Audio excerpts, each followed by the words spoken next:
Hey there, retro fans. My name is Eric. Welcome to another episode of the Comic Review. Today we're going to go back and continue to explore some of Marvel's early Silver Age adventures with that Fantastic Foursome. Today we're going to be taking a look at Fantastic Four Volume 1, Number 3. That's right, like I said, we are going to be taking a look at Fantastic Four Number 3 today. This issue has a very interesting antagonist in it, a lot of firsts for this issue as well. So let's go ahead and dive right into the issue, see what we got going on. So the story opens up with the Fantastic Four going to see the Miracle Man at a magic show, stage show performance thing. It's never actually listed in this book what the Miracle Man's name is. Apparently Stan and Jack didn't decide to give him a name in this issue. But he immediately recognizes the Fantastic Four at the event on the very first page, and he pretty much calls them out to the entire audience, like, oh, we have these celebrities here, you know, the world famous Fantastic Four, which is still interesting because, I mean, at this point, like I've said in the last two videos, the Fantastic Four are pretty much a public nuisance at this point. With how they got their powers, no one really knows what actually even happened on Monster Island. Everyone thinking that the Skrulls were the Fantastic Four in the last issue. So, I mean, we still really haven't gotten to the Fantastic Four being heroes, essentially, in these stories. But I digress on that, because we are, like I said, this is probably the first issue where we're publicly seeing the Fantastic Four be the heroes that they eventually do become. The Miracle Man begins to taunt the Fantastic Four, basically showing off his power. At one point he turns into a cloud of gas, another point he starts shooting lightning bolts and whatnot into the sky. He riles up the Thing, which is not hard to do, and the Thing essentially accepts his challenge. He goes up on stage. The Miracle Man has 3 giant logs on the stage, and he challenges Thing to destroy it with his brute strength. Takes the Thing about 3 hits in order to cut the log in half, to which it takes the Miracle Man one time with his one little bitty finger to cut through the wood. Thing then gets mad, goes to punch him, hits him square in the jaw, but does not hurt him at all. He survives the punch from the Thing, and that's pretty much the end of the magic show. The Fantastic Four are flying home, and I'll get to that in a second, where they're discussing the Miracle Man. They're thanking the stars above that the Miracle Man is not a villain, because they don't know how they would be able to handle his power, how they'd be able to defeat him, and they're glad that he's not a villain. To which, in the very next frame, the Miracle Man decides to become a supervillain, and he sees across the street from him a opening for a new movie, The Monster from Mars, that with a big giant monster statue out there, and he decides to use that for his master plan. That immediately leads us into chapter 2 of the book, which is titled The Monster Lives. Johnny is watching the premiere of this movie at his television at home, basically like the red carpet gala for the movie. Again, watching on TV. That's a very important part of the story. We'll get to that later.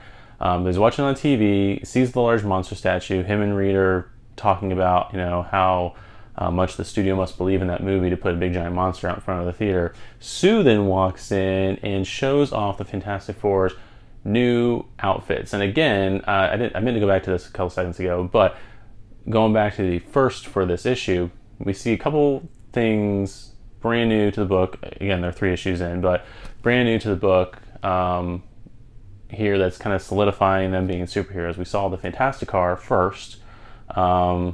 I believe this version of it is referred to as like the bathtub Fantastic Car.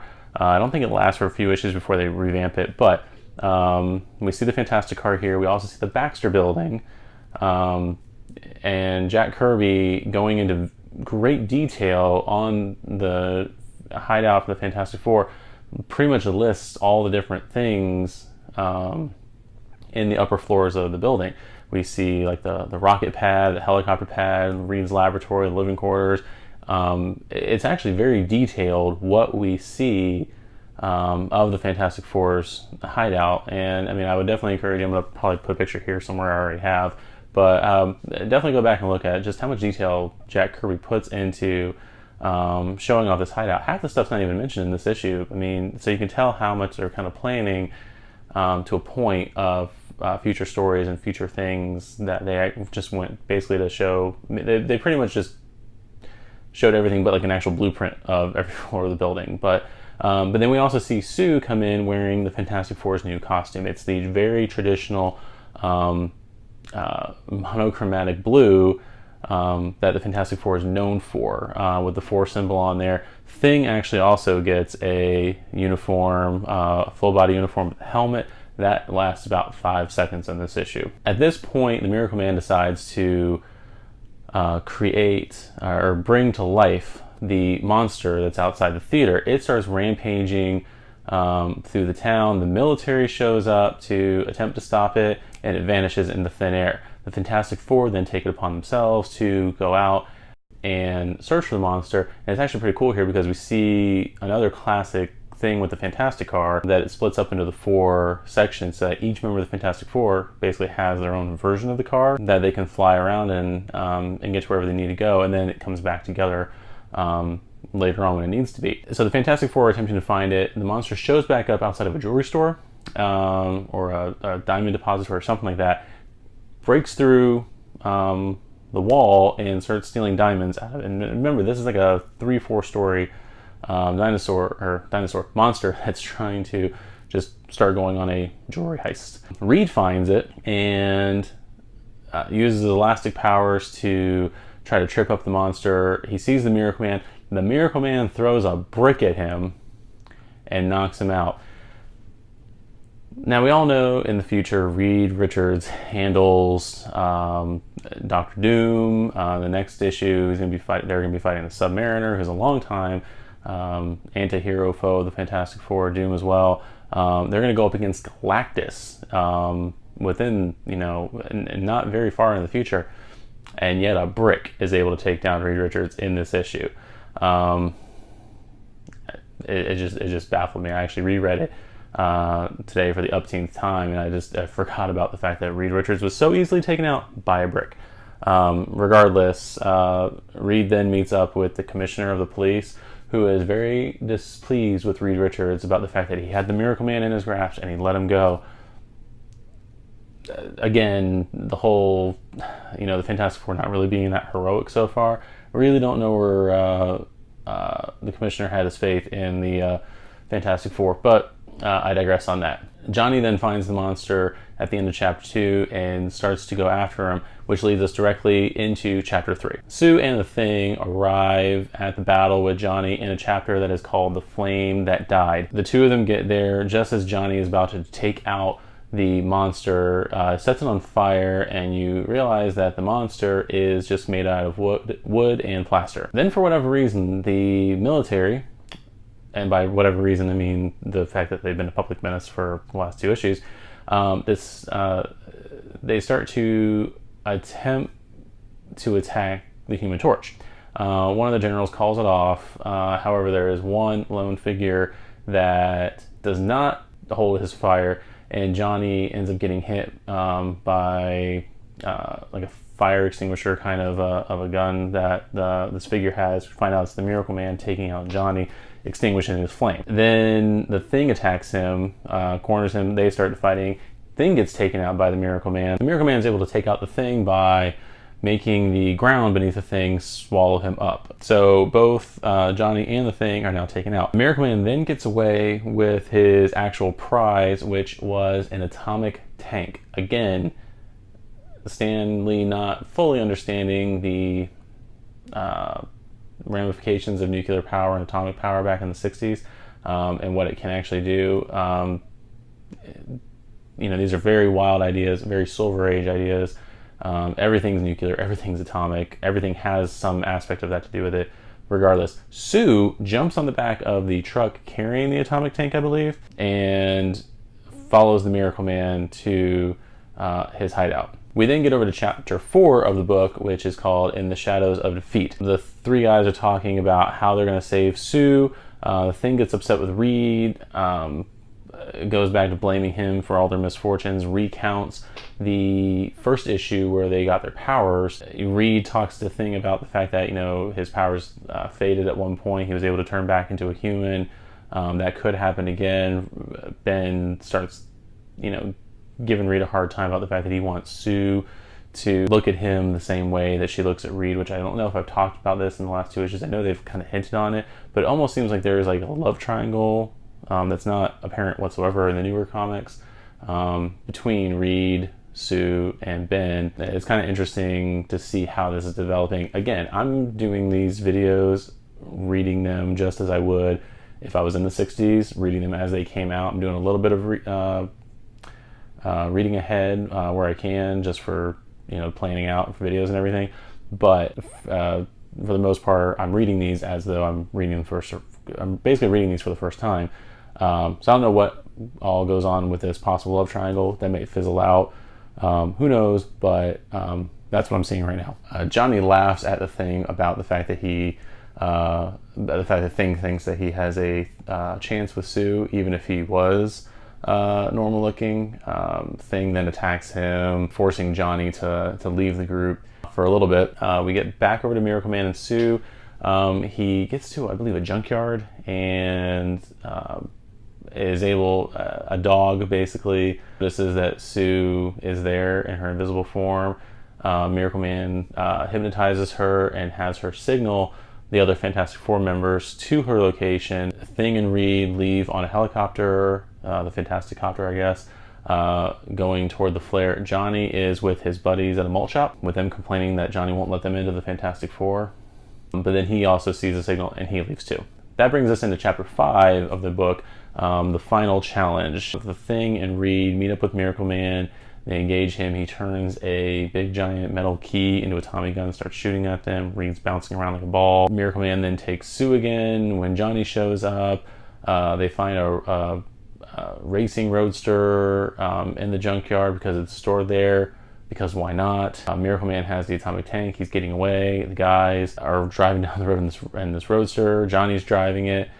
Reed has to replace the tire at one point, because I feel like in some ways Stan in the third issue is already trying to grasp at ways to use Reed's powers. Johnny then flies out in front of the tank, creates a big flash in front of him and blinds the Miracle Man, to which the guys are now able to capture him. Reed has now figured out, I guess, what is giving Miracle Man his powers, and forces Miracle Man to release Sue from her trance before he releases the Thing to, go after him. It's also interesting because Thing does try to go after Miracle Man and kill him, but once again Reed has to use his elastic powers to restrain the Thing, which happens quite often in these early issues. I don't think an issue goes by where the Thing isn't restrained for some reason. Miracle Man breaks Sue's spell, takes her out of her trance, and then we find out that what happened this entire time was that the Miracle Man's only power is that he is an expert hypnotist. Throughout this issue, he has apparently only hypnotized everybody into thinking the monster was moving, into thinking that the logs were broken very easily by him at the show, the gas cloud, all these things. Everything was an illusion. I don't know how he made the monster statue made out of wood and plaster that really didn't move locations. I don't know if he just made everyone think that it wasn't there and just knew where Johnny was going to defeat it and moved it there himself in the middle of the night before. No idea. I'm also trying to figure out how Johnny and the other Fantastic Four members were able to see the monster moving on the television when they weren't there. I didn't really think hypnotism worked in that way. Or when the Miracle Man decided he was going to hypnotize everybody. No idea, because I'm pretty sure not all those people that were on the streets, that the military members were at the show the night before to possibly get hypnotized. We may never know what happened there, but that's the Silver Age for you. Reed tries to congratulate Johnny for a job well done. Thing gives him a hard time, saying, "Oh, Reed, you're going to give that little whippersnapper credit for solving this caper." Da, da, da. Johnny gets fed up that one last time and decides to leave for good. Johnny Storm, issue 3 of Fantastic Four, has now left the team.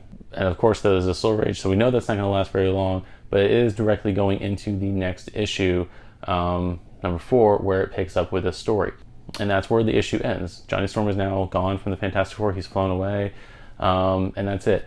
Ironically, the Miracle Man is not a one-off villain. I believe the next time the Miracle Man shows up is in Fantastic Four number 138. We have a long time before we even get back to the Miracle Man, and I think even in that issue they don't really go into his past before the Fantastic Four. They just basically tell what happened to him in the interim. But yeah, that's pretty much it for him for the next 135 issues. So if you're a big Miracle Man fan, you have a little time to wait. So that was issue number 3 of the Fantastic Four. Let me know what you guys think about the issue in the comments. Are you okay with all the hypnotism that went on?